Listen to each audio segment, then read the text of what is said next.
वैसे guys I hope you are doing well. I we're welcome to study love family. तो कैसे हो दोस्तों, मैं आशा करता हूँ शानदार तरीके से आप लोग अपनी लाइफ को एंजॉय कर रहे हो, अपनी सेहत, फैमिली और पढ़ाई का ध्यान काफी अच्छे से रख रहे हो। ये हमारे ही परिवार का एक बच्चा है जिसके द्वारा 12वीं में था जब इसके द्वारा बच्चों को पढ़ाना स्टार्ट किया गया और आज की डेट में ये काफी सारे बच्चों को पढ़ा रहा है। तो यहाँ पर इनके द्वारा जो ये चीज स्टार्ट की गई, इनके द्वारा काफी कम फीस बच्चों से ली गई और स्टार्टिंग में इसी तरीके से चीजें स्टार्ट की गई और ये बीएससी थर्ड ईयर में पहुंच चुके हैं, यानी कि 3 साल से चीजों को फॉलो कर रहे हैं और बहुत सारे बच्चे आज के डेट में इनके पास हो गए हैं। तो देखिए, मेरा मतलब जब होता है आप लोग बच्चों को पढ़ाइए तो इसका मतलब ये नहीं होता है कि आप लोग बिल्कुल ही फ्री में बच्चों को पढ़ाइए।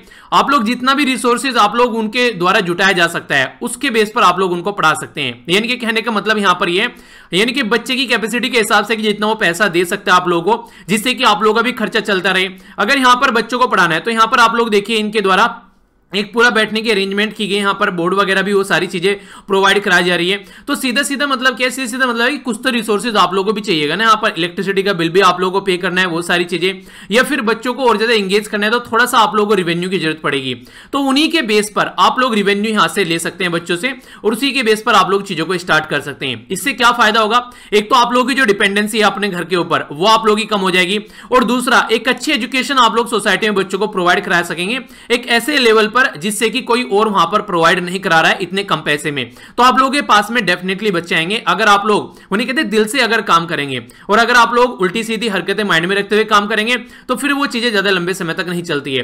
तो अगर आप लोगों का दिल साफ होगा इन चीजों को लेकर तो आप लोग कभी भी रुकेंगे नहीं, आप लोग हमेशा आगे बढ़ते रहेंगे। तो यहां पर एक बंदा जब स्टार्टिंग में 12वीं से स्टार्ट कर और बीएससी थर्ड ईयर में आ चुका है और ये कंटिन्यूअस ये चीजें स्टार्ट करता हुआ जा रहा है और इसकी जो काफी सारे बच्चों की संख्या बढ़ गई है, तो आप लोग भी ये यहां पर काम कर सकते हैं। तो इस तरीके से अगर आप लोगों के अंदर कोई ऐसी इच्छा है कि आप लोगों को बच्चों को पढ़ाना है तो अपने लोकल एरिया में आप लोग ये काफी लो लेवल पर काम स्टार्ट कर सकते हैं, जिससे कि 1-2 बच्चा भी अगर स्टार्टिंग में पढ़ाइए तो कम से कम आप लोग कुछ खर्चा निकलेगा और आप लोगों के अंदर एक कॉन्फिडेंस भी आएगा।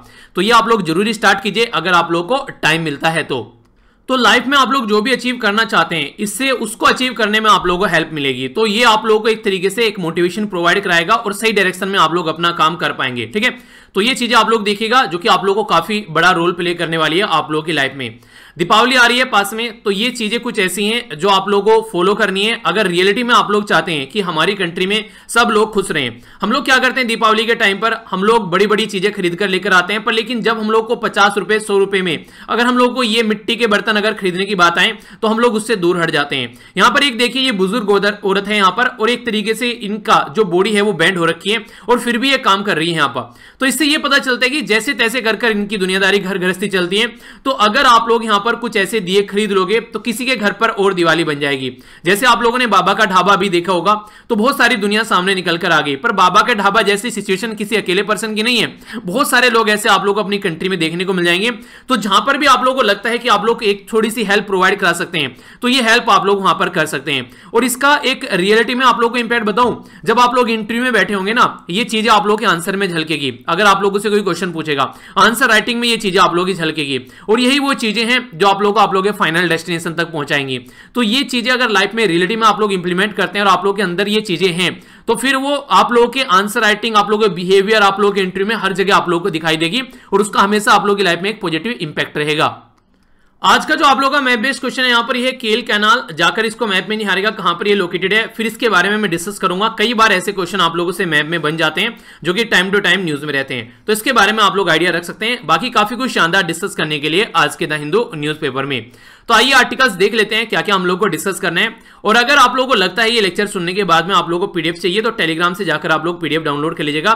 सारी पीडीएफ एक जगह इकट्ठी आप लोग को मिल जाएगी।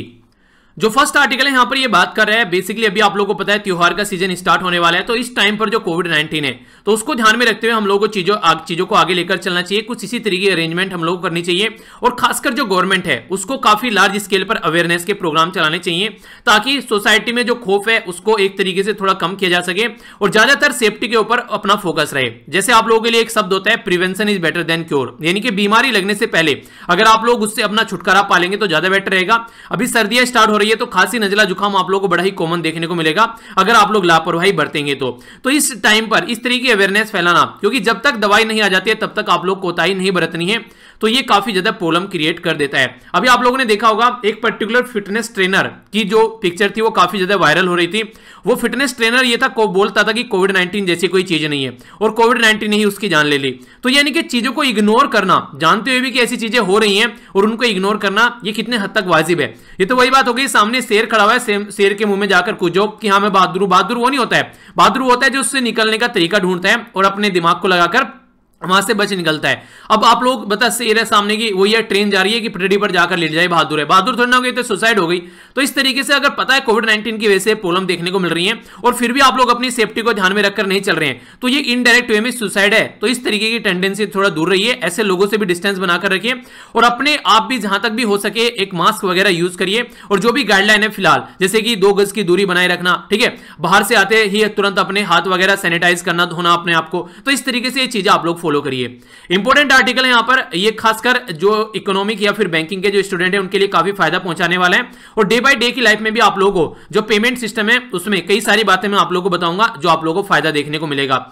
ये वाला आर्टिकल अमेरिका की जो पॉलिसीज हैं, खासकर ओबामा और डोनाल्ड ट्रंप, उनकी पॉलिसी को कंपेयर किया गया है। तो इंटरेस्टिंग आर्टिकल है वैसे तो अमेरिका के बारे में, पर लेकिन जो चीजें मैं आप लोगों को यहां पर बताऊंगा तो एक चहुमुखी डेवलपमेंट आप लोगों को देखने को मिलेगा। यानी कि बहुत सारी चीजें इस आर्टिकल में से निकालकर मैं आप लोगों को बताने वाला हूं, जो कि अलग अलग आर्टिकल में आप लोगों ने पढ़ी है। तो जिन्होंने पढ़ी है उनका रिवीजन भी हो जाएगा और कई सारी चीजें और जानने को आप लोगों को मिलेगी।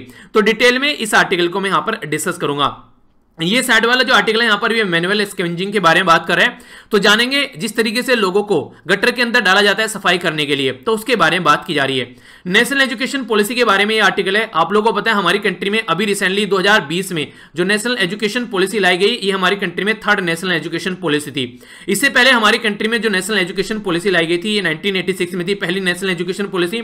फिर दूसरी जब चेंज की गई, ये यहां पर चेंज की गई, ये थी 1968 में। नेक्स्ट यहां पर 1986 की आई यहां पर निकलकर, और अब यहां पर तीसरी नेशनल एजुकेशन 2020 की निकल कर आई। तो एक तरीके से जो हमारी कंट्री में एजुकेशन सिस्टम है उसका काया पलट करने की कोशिश की जा रही है। काया पलट का मतलब क्या है? आज की डेट में अगर आप लोग कहीं से एजुकेशन लेकर निकलते हैं तो इसकी कोई गारंटी नहीं है कि आप लोग जिस फील्ड में जाएंगे वहां पर आप लोगों को जो इंप्लॉयमेंट यानी कि जॉब आप लोगों को मिल जाएगा। तो डायरेक्ट कुछ ऐसी अरेंजमेंट करना कि अगर कोई कुछ काम कर रहा है तो उसको इसका फल मिले, इंप्लॉयमेंट मिले, अलग से उसको अपना टाइम वेस्ट नहीं करना पड़े। आज के दिन में आप लोग बीटेक कर रहे हैं, मजा नहीं आ रहा बीटेक करने में, 1 साल की और बीटेक छोड़ दी, आप लोगों ने जाकर बीए बीएससी या कुछ और स्टार्ट कर दिया, तो फायदा क्या होगा? 1 साल का भी सर्टिफिकेट मिलेगा।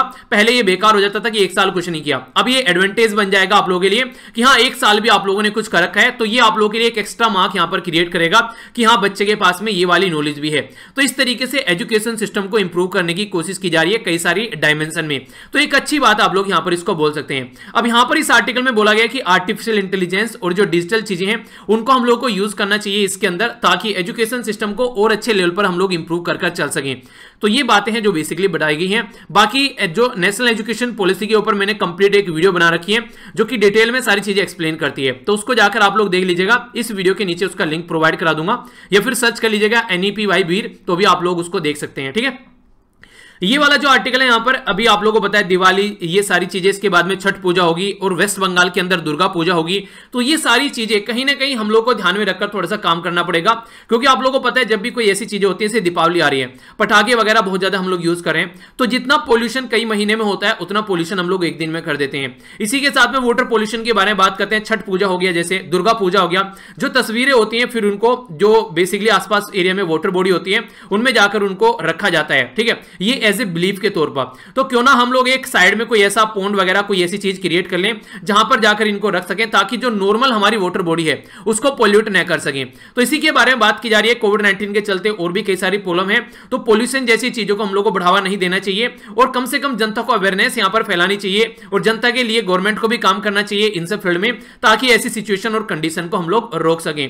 वरना पोल्यूशन की वजह से इतने सारे लोगों की जान जा रही है, तो ये सोचने के लिए मजबूर करता है हम लोगों को कि हम लोग रियलिटी में किस डायरेक्शन में काम कर रहे हैं आज की डेट में। डेटा है आप लोगों के सामने, जिस तरीके से आप लोग यहां पर देख सकते हैं। अगर पोल्यूशन के बारे में बात करें तो यहां पर जो एयर पोल्यूशन है कितना खतरनाक लेवल क्रिएट कर रहा है, ये यहां पर आप लोगों को रिपोर्ट बता रही है।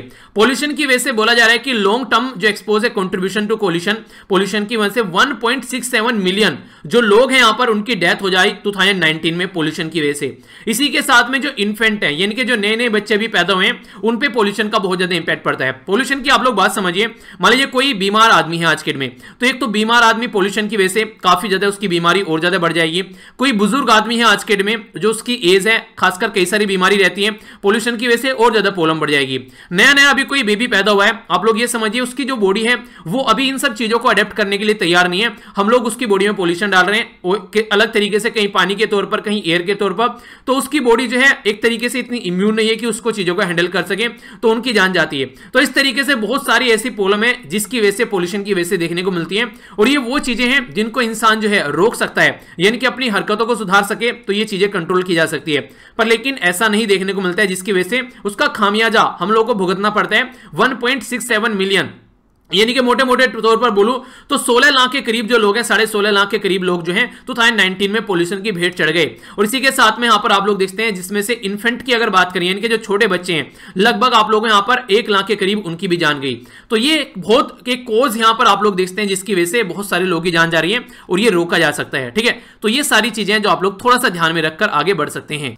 नेक्स्ट यहां पर अगर आप लोगों से बात करूं तो ये है यहां पर कार्टून, इसको हम लोग देखेंगे। और ये यहां पर बात कर रहा है ओनियन के बारे में, ओनियन की कॉस्ट जो प्राइस बढ़ रहे हैं ये भी हम लोग नजर डालेंगे यहां पर। ये वाला जो आर्टिकल है ये है बोलिविया के बारे में। बोलिविया आप लोग देखते हैं यहां पर एक कंट्री है, तो इसकी पॉलिटिक्स के बारे में बात कर रहा है जो हमारी किसी काम की नहीं है, पर लेकिन मैप बेस्ड क्वेश्चन आप लोगों से यहां पर बन सकता है। अगर आप लोग यहां पर इसको मैप में देखेंगे अपनी कंट्री कंपेयर में, तो ये हो गई अपनी प्यारी कंट्री। यहां से अगर आप लोग देखिए बोलिविया आप लोग को यहां पर देखने को मिलेगा। तो बोलिविया अगर आप लोग देखेगा यहां पर, तो यहां पर अगर बोलिविया देखिएगा तो ये हो गया बोलिविया मैप में। तो इसको आप लोग मैप में अगर कोई क्वेश्चन आएगा तो आप लोग इसको समझ पाएंगे।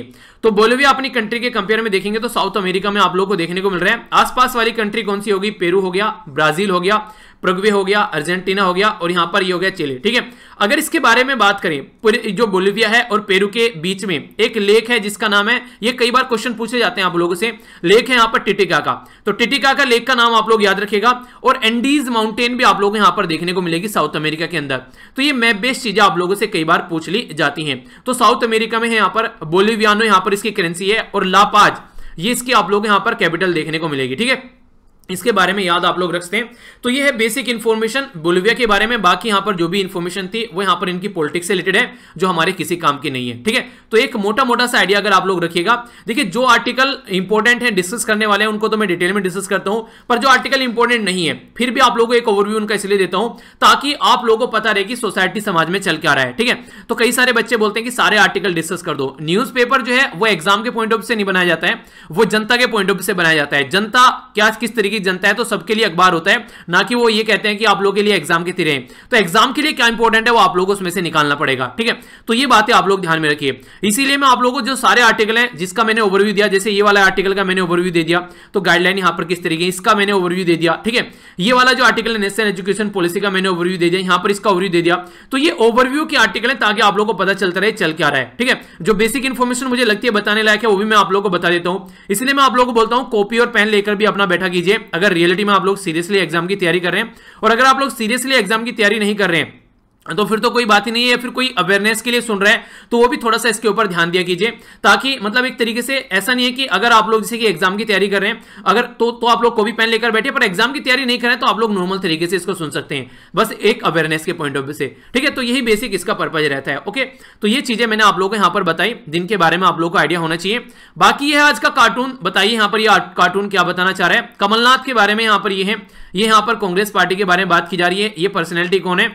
तो यहाँ पर आप लोगों को बेसिकली ये बताना है कि ये क्या कहने की कोशिश यहाँ पर कर रहे हैं। ठीक है, यानी कि ये कार्टून क्या बता रहा है, तो 40 से लेके 50 शब्दों में आप लोगों को इसको एक्सप्लेन करना है। कोशिश कीजिएगा लिखने की, कई सारे बच्चे इसको अच्छे से एक्सप्लेन करते हैं, तो आप लोग इसको लिखने की एक बार आदत डालिएगा तो लंबे समय तक आप लोग इन चीजों को अंडरस्टैंड कर पाएंगे और समझ पाएंगे। ओके, आइए अब आर्टिकल के ऊपर चलते हैं जो यहाँ पर बात कर रहे हैं नेक्स्ट। डिटेल में इसको यहां पर समझेंगे डिजिटल पेमेंट सिस्टम के बारे में।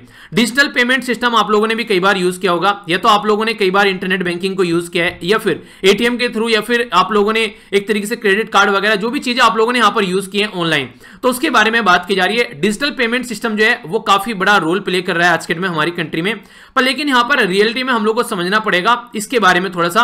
तो मैं आप लोगों को यहां पर आर्टिकल में जो बातें बताई गई हैं वो थोड़ी अलग चीजें हैं, जो मैं आप लोगों को बातें बनाने वाला हूं वो बेसिकली एग्जाम के पॉइंट ऑफ व्यू से आप लोगों को चीजें बताऊंगा, ठीक है।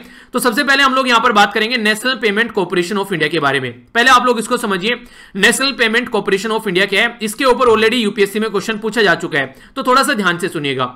National payment corporation of India एक इनिशिएटिव है जो कि रिजर्व बैंक ऑफ इंडिया और इंडियन बैंक एसोसिएशन के द्वारा हमारी कंट्री में स्टार्ट किया गया था। इसको बोलते हैं national payment corporation of India. तो ये जो national payment corporation of India है, ये एक ऑर्गेनाइजेशन जो फाउंड की गई 2018 में हमारी कंट्री में पेमेंट एंड सेटलमेंट एक्ट 2007 का था, जिसके अंडर इसको फाउंड किया गया। तो नेशनल पेमेंट सिस्टम जो है जो हमारी कंट्री में ये फाउंड किया गया रिजर्व बैंक ऑफ इंडिया और आईबीए के द्वारा। तो ये इंपॉर्टेंट क्वेश्चन बन जाता है। 2008 में यहां पर जो हमारी कंट्री में payment and the settlement system act है उसके हिसाब से इसको फाउंड किया गया, ताकि ये एक तरीके से नॉन फॉर प्रॉफिट कंपनी बनाएगी। कंपनी एक्ट 2013 के अंडर में ये आप लोगों को देखने को मिलेगी। यानी कि नेशनल पेमेंट जो कॉर्पोरेशन ऑफ इंडिया है 2008 में इसको फाउंड किया गया। मुंबई में, महाराष्ट्र में हेडक्वार्टर देखने को मिलेगा। ये वेबसाइट है जहां पर जाकर आप लोग इसके बारे में जान सकते हैं। इसके प्रोडक्ट है कई सारे, जैसे आप लोगों ने देखा होगा रुपे कार्ड। रुपे कार्ड हमारी कंट्री में काफी लार्ज स्केल पर डिस्ट्रीब्यूट किया गया, जिसके चलते आप लोग आज के डेट में उन लोगों के जिनको नए नए अकाउंट खोले गए जनधन के तहत, उनको रुपया कार्ड दिया गया। तो रुपया कार्ड हमारी कंट्री का कार्ड है, जिसके बारे में आप लोग याद रख सकते हैं। ये रीजनल रूरल जो बैंक है आरआरबीज, उनके थ्रू भी, और कोऑपरेटिव जो सोसाइटी है या फिर एटीएम भी यहां पर इसको एक्सेप्ट करता है। तो ये काफी इंपॉर्टेंट था जो कि न्यूज में था। तो ये जो प्रोडक्ट है यहां पर मैं आप लोगों को बता रहा हूं, इसमें एक आप लोगों को देखने को मिलेगा नेशनल कॉमन मोबिलिटी कार्ड, जिसको आप लोग यहां पर रुपए कॉन्टेक्टलेस कार्ड के नाम से भी जानते हैं। तो पेमेंट की तौर पर आप लोग इसको भी यहां पर यूज कर सकते हैं बिना किसी कॉन्टेक्ट के तरीके से। तो ये काफी इंपॉर्टेंट है। इसी के साथ में भीम ऐप का नाम आप लोगों ने सुना होगा। तो भीम ऐप यहां पर, जिसको आप लोग ये भारत इंटरफेस फॉर मनी, तो ये भीम ऐप है जो कि पेमेंट एप्लीकेशन के लिए काफी लार्ज स्केल पर यूज किया जा रहा है। और इसी के अंदर आप लोगों को एनपीसीआई का, जिसको बोलते हैं यूनिफाइड पेमेंट इंटरफेस, तो जिसको यूपीआई भी आप लोग बोलते हैं। तो यूपीआई के बारे में आप लोगों से पर बात करूंगा, इसके अंदर बात की गई है। तो हमारी कंट्री में 2016 में इसको स्टार्ट किया गया यूपीआई को, जिसके चलते आप लोग किसी भी बैंक में अपना पैसा ट्रांसफर कर सकते हैं बिना किसी टेंशन के, और आप लोगों को अपनी डिटेल भी देने की जरूरत नहीं है। ये इसकी काफी एक बड़ी बात आप लोग यहां पर बोल सकते हैं। इसी के साथ में भारत बिल पेमेंट जो सिस्टम है, भारत बिल पेमेंट सिस्टम, ये इनिशिएटिव है एनपीसीआई का, जो कि हमारी कंट्री में, जिसके साथ में रिजर्व बैंक ऑफ इंडिया ने मिलकर यहां पर ये काम किया, ताकि एक तरीके से जो बिल वगैरह है वो ऑनलाइन आप लोग पेमेंट कर सके आसानी से, आप लोगों को लाइन लगानी न पड़े जाकर यहां पर पर्टिकुलर जगह पर, ठीक है। अगर थोड़ा सा डिटेल में आप लोगों से बात करूं यहां पर कि यूपीआई क्या है, जिसको बोलते हैं आप लोग यूनिफाइड पेमेंट इंटरफेस। यूपीआई हमारी कंट्री में 2016 में स्टार्ट किया गया।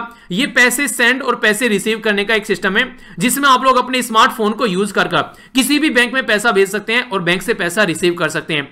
क्रेडिट कार्ड की detail, IFSC code, net banking की सारी चीजें, पासवर्ड वगैरह कुछ भी याद रखने की जरूरत नहीं है। आप लोग डायरेक्ट यहां पर अपना जो नंबर है उसके थ्रू, मोबाइल नंबर के थ्रू आप लोग सामने वाले से पैसे की रिक्वेस्ट भी कर सकते हैं और पैसे सेंड भी कर सकते हैं। तो दोनों ही तरीके से यहां पर काम किया जाता है बिना आप लोगों का नाम सेंड किए हुए। यानी कि आप लोगों को नाम सेंड करने की जरूरत नहीं है। यहां पर जैसे आप लोगों का मोबाइल नंबर है कुछ भी करके, जैसे इस तरीके से, और उसके सामने @UPI आप लोग यूज कर लेते हैं, तो ये आप लोगों का कॉन्टैक्ट हो गया, तो जिससे आप लोग पैसा ले और पैसा सेंड कर सकते हैं। तो ये काफी आसान हो गया। इससे क्या है, फ्रॉड होने के चांसेस जो है और ज्यादा कम हो गए, क्योंकि सामने वाले के पास में जो है वो आप लोगों की डिटेल कुछ होगी ही नहीं। आखिर ये इतने सारे सिस्टम हमारी कंट्री में क्यों लाए गए, आखिर इतने सारे सिस्टम क्यों यूज किए गए, तो उसके बारे में भी मैं आप लोगों से थोड़ा बात करूंगा। क्योंकि देखिए, जब कोई प्रॉब्लम होती है, वो नहीं कहते, आप लोगों ने सुना होगा आवश्यकता ही आविष्कार की जननी है। यानी कि जब तक आप लोगों के ऊपर प्रेशर नहीं आ जाता कि एग्जाम पास में आ रखा है, बस 1 महीना बच गया, आप लोग की आदतें नहीं सुधरती, उस टाइम पर आप लोग पढ़ने के लिए बैठते हैं। पर लेकिन अगर थोड़ा सा आप लोग पहले से ही सुधर जाएं तो चीजें थोड़ी आसान हो जाएं और सिलेक्शन हो जाए। तो डिजिटल पेमेंट के बारे में अगर आप लोग बात करते हैं तो उसके बारे में यहां पर ये बोला जा रहा है कि पेमेंट जो है आज की डेट में, जैसे कि ऑल ओवर इंडिया में काफी लार्ज स्केल पर इनको यूज किया जा रहा है और काफी स्ट्रॉन्ग मीडियम बन गया है पेमेंट का। डायरेक्ट बेनिफिट ट्रांसफर जैसी स्कीम, जैसे कि आप लोगों को पता है आज के में हमारी कंट्री में अगर MGNREGA की स्कीम के तहत पैसा भेजा जा रहा है लोगों के अकाउंट में, तो डायरेक्ट बेनिफिट ट्रांसफर वहां पर यूज किया जा रहा है। डायरेक्ट बेनिफिट ट्रांसफर के थ्रू जो सब्सिडी किसान के अकाउंट में अभी आप लोगों को पता है 6-6 हजार रुपए सेंड किए जा रहे हैं, 2-2 हजार कर, उनको भी आप लोगों ने देखा। तो डायरेक्ट बेनिफिट ट्रांसफर यहां पर काफी बड़ा रोल प्ले कर रहा है। जो भी स्कीम गवर्नमेंट चला रही है मनी ट्रांसफर की या फिर कोई भी उसके अलावा, तो डायरेक्ट बेनिफिट ट्रांसफर काफी बड़ा रोल प्ले कर रहा है। तो जब हमारी कंट्री में, आप लोगों को याद होगा, 8 नवंबर 2016 से हमारी कंट्री में जो नोट थे, यानी कि जो 500 और 1000 के जो नोट बंद किए गए थे उस टाइम पर सीधा सीधा फंडा ये देखने को मिला कि इंटरनेट बैंकिंग काफी लार्ज स्केल पर यूज की गई लोगों के द्वारा। रीजन क्या था, एक तो काफी आसान थी, यहां पर फास्टर, ठीक है। इसी के साथ में जो एक तरीके से फाइनेंशियल ट्रांजैक्शन अगर इधर उधर हो जाता है तो भी उसका सेटलमेंट ईजी हो जाता है और आसानी से आप लोग चीजों को ट्रांसफर कर सकते हैं। और कई सारे बैंक, कई सारी कंपनीज, टेक्नोलॉजी, ये सारे मिलकर यहां पर इसको सपोर्ट करते हैं ताकि आसानी से इसको फाइनल डेस्टिनेशन तक पहुंचाया जा सके। आज की डेट में तो दुनिया भर के पेमेंट गेटवे हैं आप लोगों के सामने, जैसे गूगल पे वगैरह यूज करें, पेटीएम यूज करें, फोन पे यूज कर रहे हैं, तो दुनिया भर के पेमेंट गेटवे हैं आप लोगों के सामने यूज कर रहे हैं। यानी कि आप लोगों को फिजिकल फॉर्म में मनी अपने हाथ में रखने की जरूरत नहीं है, तो आप लोग ऑनलाइन पेमेंट कर सकते हैं। बैंक टू बैंक ट्रांजैक्शन आप लोगों को देखने को मिल जाता है। इसी के साथ में कुछ इंपॉर्टेंट बातें जो आप लोगों को जिसके बारे में थोड़ा कम आइडिया होगा, वो भी आप लोग थोड़ी बातें बताता हूं इनके बारे में। Real time gross settlement, RTGS, हमारी कंट्री में स्टार्ट किया गया 2004 में। ये आरटीजीएस जो था basically stock trading, government bond trading, ये ऐसी चीजें जहां पर ज्यादा मनी सेंड करनी और रिसीव करने की बात की गई, तो ये काफी लार्ज स्केल पर सामने निकल कर आया। ये यहां पर किसकी वजह से देखने को मिले ऐसे बड़े बड़े चेंज, तो जिस तरीके से 2004 में जब सुनामी आई हमारी कंट्री में, उस टाइम पर आप लोगों को देखने को मिलेगा डिजास्टर मैनेजमेंट सिस्टम हमारी कंट्री में आ गया, डिजास्टर को मैनेज करने के लिए, ठीक है। जब यहां पर आप लोगों को देखने को मिला कि यूएसए में अटैक किया गया, जब बिल्डिंग में से वो नहीं है कि हवाई जहाज निकाल दिया गया पूरा एक बिल्डिंग में से, बहुत सारे लोगों की जान गई वहां पर। उसी के बाद में फाइनेंशियल एक्शन टास्क फोर्स के बारे में बात करें तो फाइनेंशियल एक्शन टास्क फोर्स में FATF जिसको आप लोग बोलते हैं, उसमें तुरंत यहां पर क्या था कि टेररिस्ट फाइनेंसिंग को ऐड कर दिया गया। यानी कि जब तक प्रॉब्लम नहीं आती तब तक कोई सॉल्यूशन नहीं है, प्रॉब्लम आती तुरंत वहां पर चीजों को ऐड कर दिया जाता है। तो वहां पर भी यही चेंज देखने को मिला। तो यहां पर जब हर्षद मेहता स्कैम का नाम आप लोगों ने सुना होगा, हर्षद मेहता स्कैम के बारे में अगर थोड़ी सी मैं आप लोगों से बात करूं तो ये एक तरीके से स्टॉक जो मार्केट है उसमें ये स्कैम किया गया काफी लार्ज स्केल पर, जिसके चलते यहां पर लगभग 1000 करोड़ रुपए इनके द्वारा यहां पर इधर उधर कर दिए गए। तो फिर इनके ऊपर रेड पड़ी। ये यहां पर 1992 का केस है। इसी के साथ में यहां पर जानकी कर्मन यहां पर एक कमेटी भी यहां पर बनाई गई इन्हीं के जो इसको चीजों को सेटल करने के लिए। 74 के करीब यहां पर ये कई सारे एक तरीके से इनके ऊपर केस चल रहे थे, जिसके चलते आगे चलकर क्या हुआ, इनको हार्ट अटैक आ गया और इनकी डेथ हो गई। ये निकल पड़े, ये तो निकल पड़े पर लेकिन एक जो सिस्टम था हमारी कंट्री में जो चीजें यूज की जा रही थी उसमें काफी बड़ा चेंज आया। सिक्योरिटी लॉ अमेंडमेंट एक्ट 1995 आप लोगों को देखने को मिला। इसके अलावा बहुत सारे ऐसे चेंज किए गए ताकि पर्टिकुलर पेमेंट सिस्टम को भी यहां पर सुधारा जा सके। एक मूवी भी है यहां पर बिग बुल करके इस पर्टिकुलर जो इवेंट के ऊपर, तो ये भी आप लोग देख सकते हैं। आप लोगों को और क्लैरिटी हो जाएगी इन सब चीजों को लेकर कि ये रियलिटी में है क्या। और कई बार आप लोगों से पुरानी कमिटीज के नाम पूछ ले जाते हैं, तो जानकी रमन जो कमेटी है इसका नाम याद रखेगा। ये हर्षद मेहता स्कैम से रिलेटेड है। यहां पर जब ये कमेटी बनाएगी कि अगर फ्यूचर में कोई ऐसी प्रॉब्लम होती है तो उसका क्या सोल्यूशन निकाल सकते हैं, तो ये बेसिक इंफॉर्मेशन है जो आप लोग इसके बारे में याद रखेगा। इसी के साथ में मैं आप लोगों से कुछ और बातें शेयर करना चाहता हूं जो हो सकता है आप लोगों ने सुनी हो, कुछ ने सुनी हो और कुछ ने नहीं सुनी हो। 3 तरीके के पेमेंट सिस्टम आप लोगों को देखने को मिलते हैं, जिसको NEFT बोलते हैं, RTGS बोलते हैं और IMPS बोलते हैं, ठीक है। तो जो NEFT होता है यहां पर, इसके बारे में अगर बात करें तो नेशनल इलेक्ट्रॉनिक फंड ट्रांसफर बोलते हैं, ठीक है, नेशनल इलेक्ट्रॉनिक फंड ट्रांसफर, ठीक है। RTGS और IMPS इनके बारे में भी आप लोगों से बात की, जैसे कि मैंने अभी आप लोगों से RTGS के बारे में बात की। RTGS क्या होता है यहां पर, ये होता है real time gross settlement system. Next आप लोगों को यहां पर देखने को मिल रहा है IMPS, इसको बोलते हैं इमीडिएट पेमेंट सर्विस, ठीक है। तो इनमें कुछ डिफरेंस मैं आप लोगों को बता देता हूं, अगर एग्जाम में कोई आप लोगों से क्वेश्चन पूछे तो आप लोगों के माइंड में कोई कंफ्यूजन देखने को न मिले। सबसे पहले तो जो मिनिमम ट्रांसफर जो वैल्यू होती है, यहां पर 1 रुपया ट्रांसफर कर सकते हैं मिनिमम। RTGS में मिनिमम 2 लाख है, इससे नीचे आप लोग ट्रांसफर नहीं कर सकते हैं। और IMPS में मिनिमम 1 रुपए तक आप लोग ट्रांसफर कर सकते हैं। पेमेंट ऑप्शन क्या है, NEFT जो है और RTGS ये ऑनलाइन और ऑफलाइन दोनों देखने को मिलेंगे, पर IMPS ये है वो आप लोग को ओनली ऑनलाइन देखने को मिलेगा। मैक्सिमम ट्रांसफर लिमिट, कोई लिमिट नहीं है, कोई लिमिट नहीं है। यहां पर 2 लाख आप लोग मैक्सिमम ट्रांसफर कर सकते हैं 24 आवर के अंदर। इसी के साथ में जो यहां पर टाइप ऑफ सेटलमेंट है, ये हाफ ईयरली बेसिस पर देखने को मिलता है। ये रियल टाइम में जैसे ही सेंड करेंगे, ये भी रियल टाइम में जैसे सेंड करेंगे तुरंत सेंड हो जाएगा, पर लेकिन यहां पर ये स्लॉट में देखने को मिलता है। ये जो टाइमिंग है, ये टाइमिंग थोड़ी पुरानी है। यहां पर अभी क्या किया जा रहा है, यहां पर इसको 24 आवर करने की बात की जा रही है। जैसे आप लोग यहां पर भी देख सकते हैं, जैसे कि यहां पर इसके बारे में बात करें, निफ्टी जो है ये अराउंड द सेम टाइम आप लोगों को देखने को मिलेगा, ठीक है। अगर निफ्टी के बारे में बात करें तो निफ्टी ये ऑल राउंड क्लॉक यहां पर RTGS को दिसंबर 2020 से स्टार्ट किया जा रहा है कि 24 घंटे आप लोगों को देखने को मिलेगा। यानी कि निफ्टी और ये भी है आप लोगों को अब यहां पर 24 आवर देखने को मिलेंगे, ताकि जो सिचुएशन है उसको हैंडल किया जा सके। चार्ज फी भी यहां पर बिल्कुल हटाई जा रही है, जैसे कि नो चार्ज फी, पर लेकिन जो IMPS है उसमें चार्ज फी जो है वो बैंक वगैरह जो है अपने हिसाब से डिसाइड कर लेते हैं।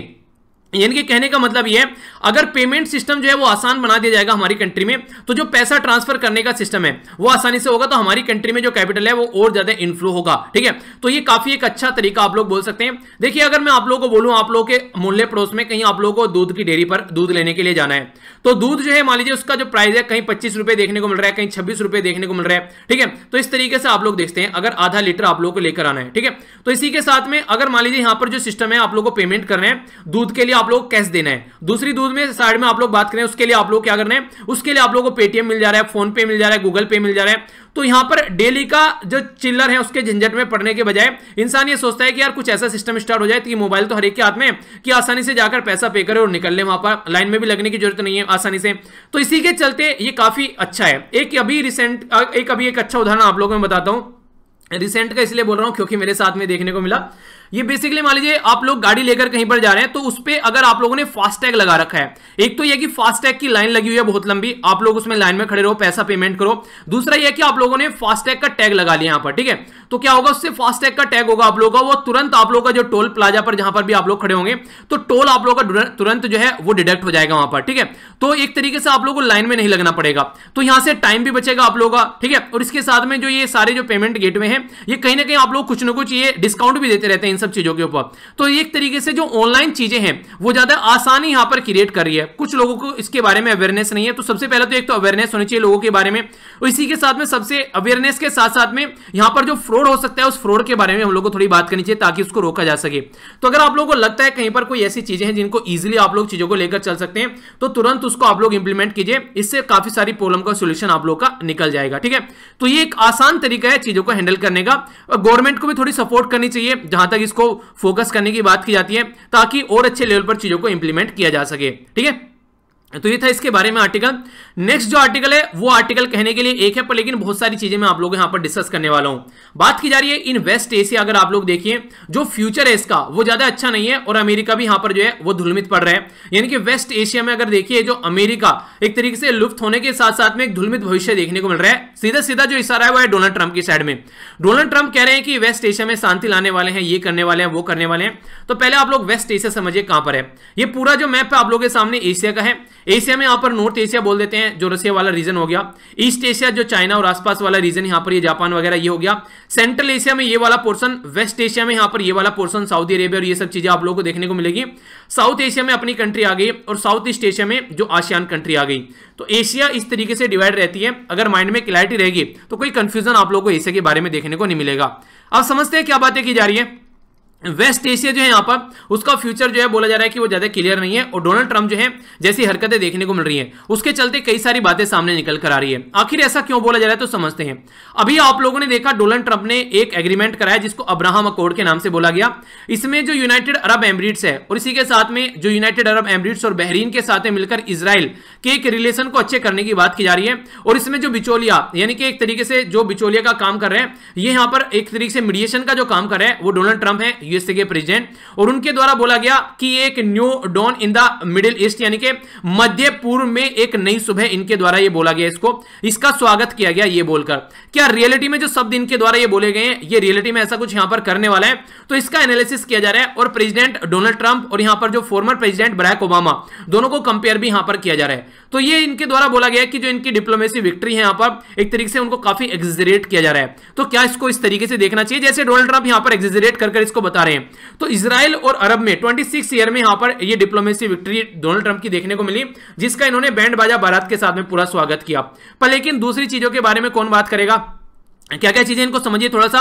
यूएसए और तालिबान की जो डील है वो ठंडे बस्ते में पड़ी हुई है, प्रॉपर उस तरीके से आगे नहीं बढ़ रही है जैसे बढ़नी चाहिए। या फिर आप लोग समझ सकते हैं कि यूएसए ने तालिबान के सामने घुटने टेक दिए इस डील में से बाहर निकलने के लिए। तो क्या ये एक सही डायरेक्शन में काम किया जा रहा है। दूसरी बात बोलिए, नॉर्थ कोरिया ने यूएसए को साफ साफ ठेंगा दिखा दिया, बोला कि जिस तरीके से हम लोग चाहते हैं वैसे काम नहीं कर रहे तो हम आपके साथ में काम नहीं करेंगे। मैक्सिमम प्रेशर की नीति अपनाई गई ईरान को टैकल करने के लिए, पर लेकिन बैकफायर देखने को मिला ईरान से, जिसके चलते कंडीशन जो है वो इस पर्टिकुलर एरिया में और ज्यादा बर्बाद हो गई।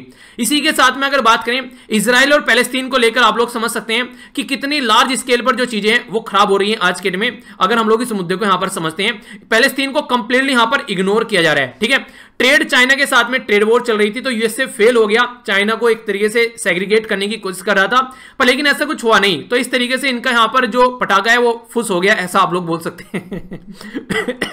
नहीं बोलते कि पटाखा फटा नहीं है, फुस हो गया, ठीक है। तो यहां पर इनके सारे पटाखे जो थे वो फुस हो गए यहां पर, ठीक है।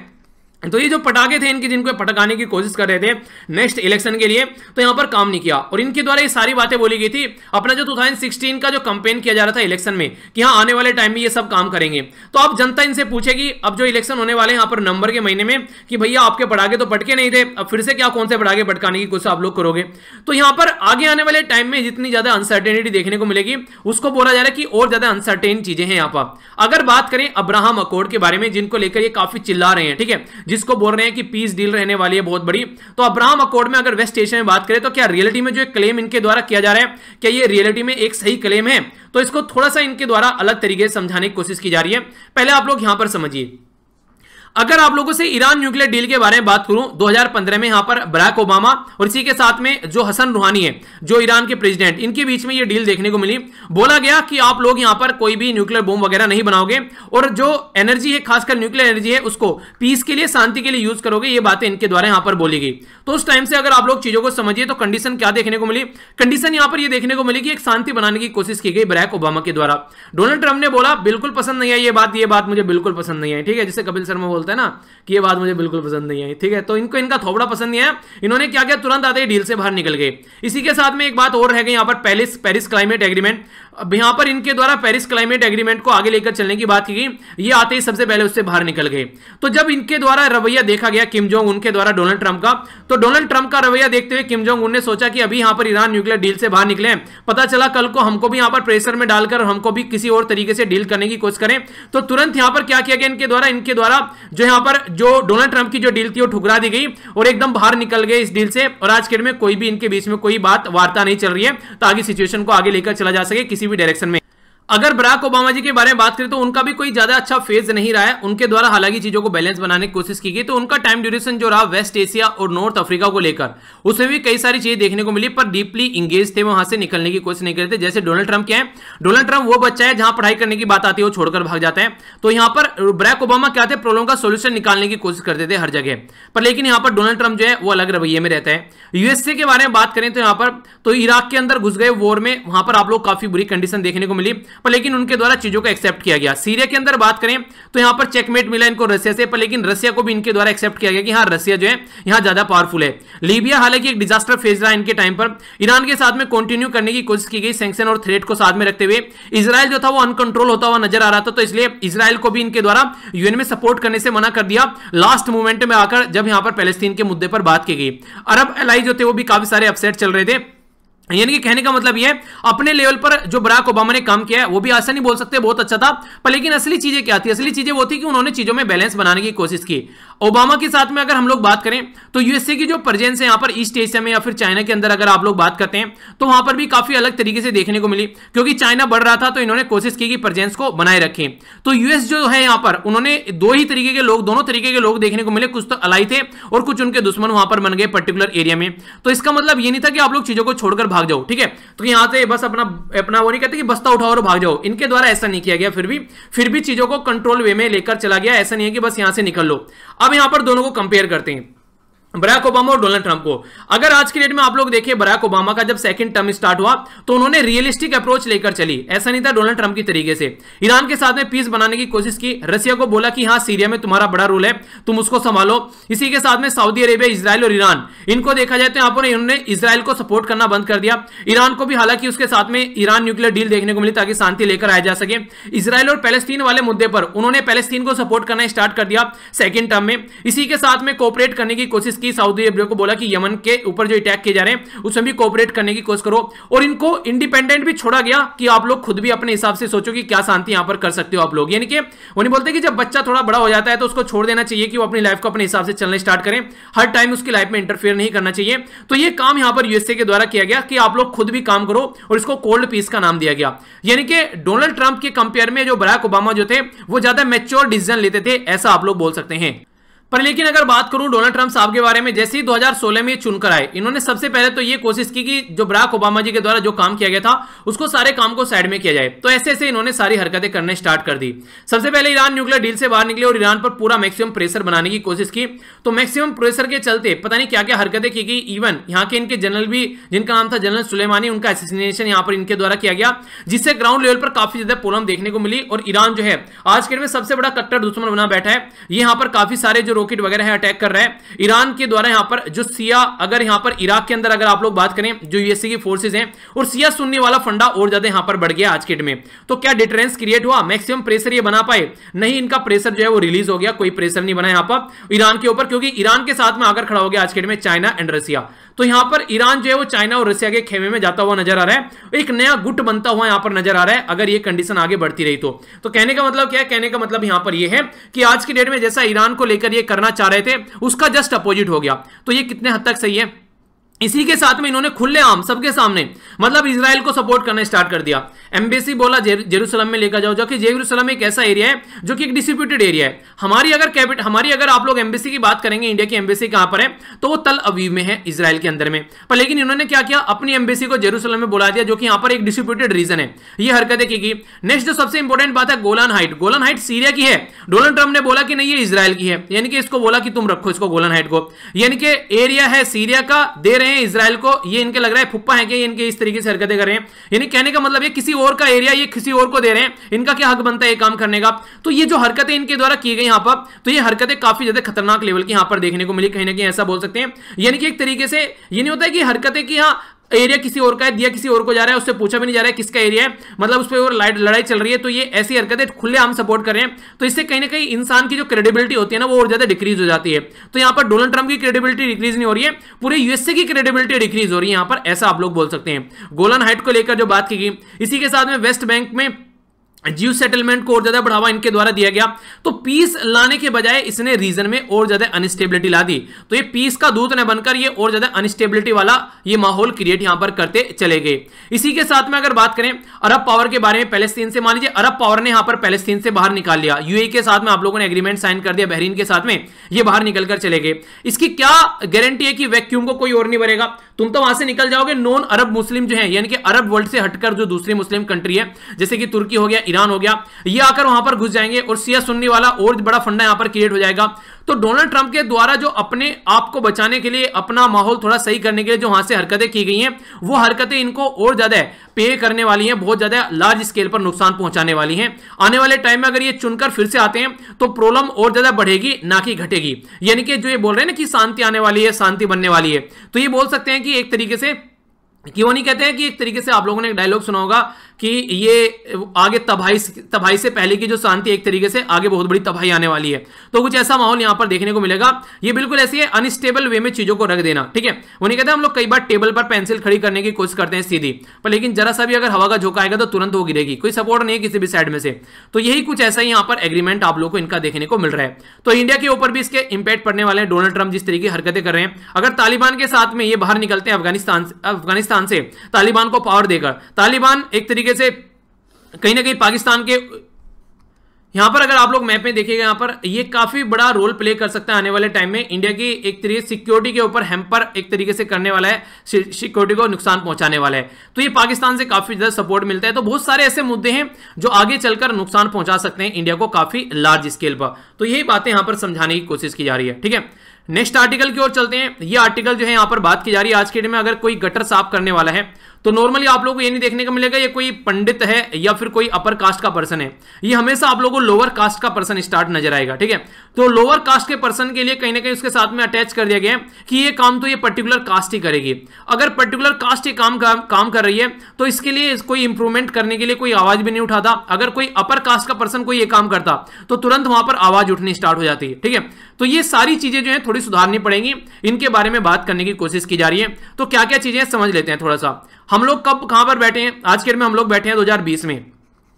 1990 में, लगभग 30 साल पहले यहां पर चीजें स्टार्ट की गई थी कि हम लोग को चीजें सुधारनी है, मैनुअल स्कैवेंजिंग को रोकना है, यानी कि गटर में जाकर किसी पर्टिकुलर इंसान से अगर कोई ऐसा काम कराया जाता है तो ये इनह्यूमन प्रैक्टिस है, उस इंसान को जानवर समझा जा रहा है। आप लोग ये समझिए, ये जो इंसान यहां पर उतरा हुआ है किस लिए उतरा हुआ है? क्योंकि इसके बच्चों के लिए, खासकर अगर देखिए अपने बच्चों को खाना पीना थोड़ा सा मिल जाए, अपना घर गृहस्थी चलते रहे, वरना कोई इन सब चीजों को करने के लिए तैयार होगा? समझिए आप लोग यहां पर ये किस तरह की कंडीशन है, यहां पर बहुत सारे लोगों की जान जाती है। अगर आप लोग फॉरेन कंट्री में जाओगे तो आप लोगों को पूरा सिस्टम देखने को मिलेगा, प्रॉपर उनको किट दी जाती है अगर कोई ऐसा काम इनको करना होता है, कई सारी इक्विपमेंट मशीन वगैरह आप लोगों को देखने को मिलेगी।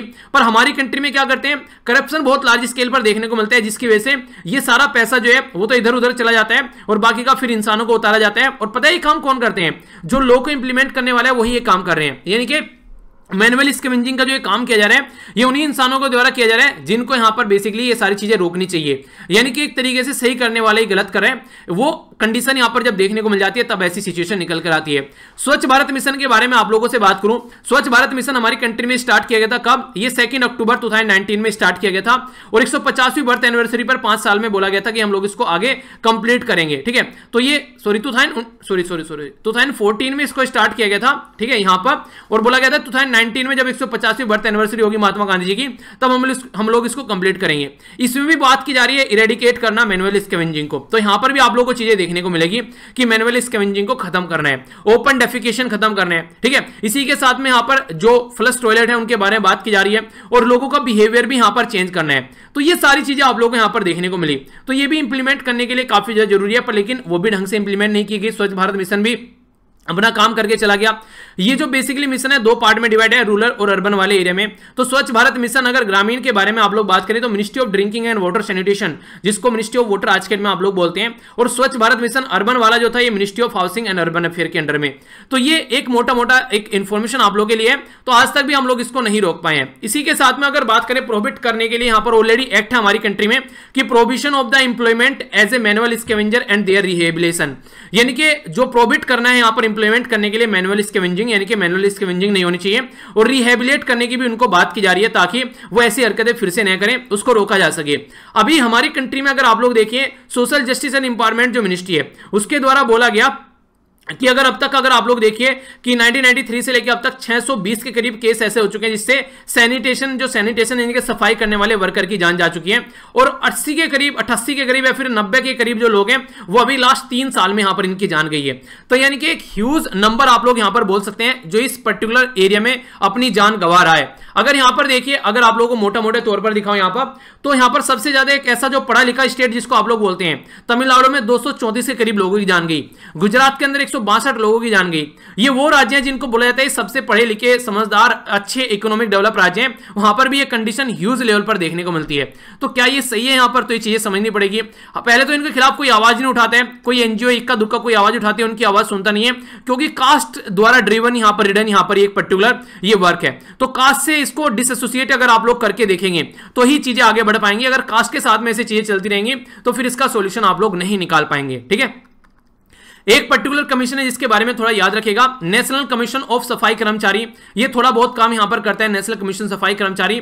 ये 2 अगस्त 1994 में स्टैट्यूटरी बॉडी, स्टैट्यूट मतलब लॉ के द्वारा बनाई गई थी, नेशनल कमीशन फॉर ये सफाई कर्मचारी 1993। तो ये इंपॉर्टेंट है। नेशनल कमीशन फॉर सफाई कर्मचारी एक्ट 1993 ये लैप्स किया 2004 में, ठीक है। अगर बात करें यहां पर, ये एक तरीके से non statutory body ministry of social justice के अंदर यहां पर काम कर रही है।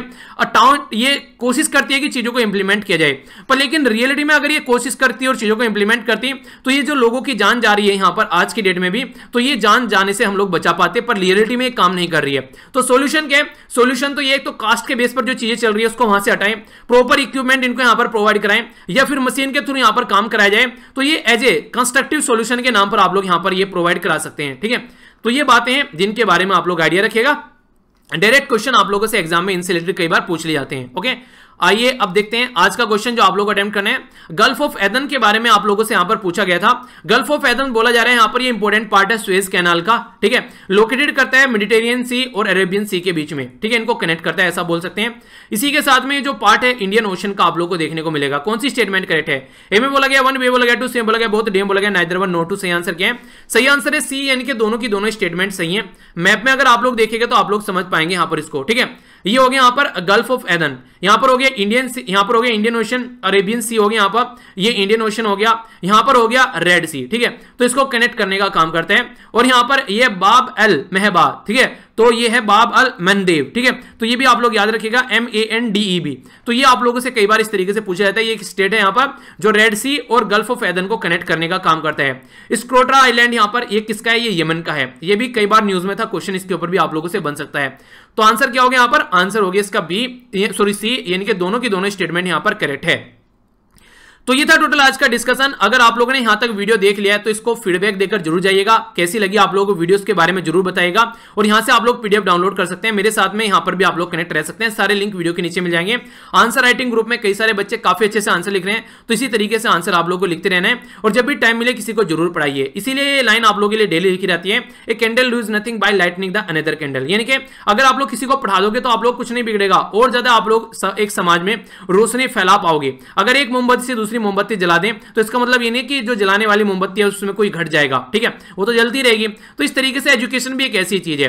तो अगर आप लोग जो यहां से सीख कर जाते हैं तो आप लोग कोशिश कीजिए किसी को जरूर पढ़ाइए, या फिर अगर नहीं पढ़ा पाते हैं, टाइम नहीं मिल पाता है, तो ये चीजें शेयर कीजिए। अगर ये आप लोगों को फायदा पहुंचा रही है तो तभी शेयर करनी है, फायदा नहीं पहुंचा रही है तो ना शेयर करना है और डिसलाइक करना है। डिसलाइक करके बताना है कि क्यों, क्या आप लोगों को फायदा नहीं पहुंचा है, क्या इसको इंप्रूव किया जा सकता है। और इसी के साथ में सारे लिंक वीडियो के नीचे है जहां पर आप लोग कनेक्ट कर सकते हैं। ऑफिशियल लिंक पर ही कनेक्ट कीजिए, बहुत सारे ग्रुप बने हुए हैं उल्टे सीधे, तो वहां पर कनेक्ट मत होइए SLV के नाम से। वो आगे चलकर फिर वहां पर चीजें बेचना स्टार्ट कर देते हैं, आप लोगों से चीजें फिर उल्टी सीधी चलने लगती हैं, तो आप लोग परेशान होंगे। तो वो सारे, अगर कोई ग्रुप ऐसा ज्वाइन करते हो तो ये आप लोग की रेस्पॉन्सिबिलिटी है। तो थोड़ा सा जागरूक रहिए, तभी दूसरों को आप लोग जागरूक कर पाएंगे। तो मिलता हूं नेक्स्ट लेक्चर में। बड़ों को नमस्ते, छोटों को प्यार, छोटी सी लाइफ एंजॉय करो यार। तब तक के लिए जय हिंद।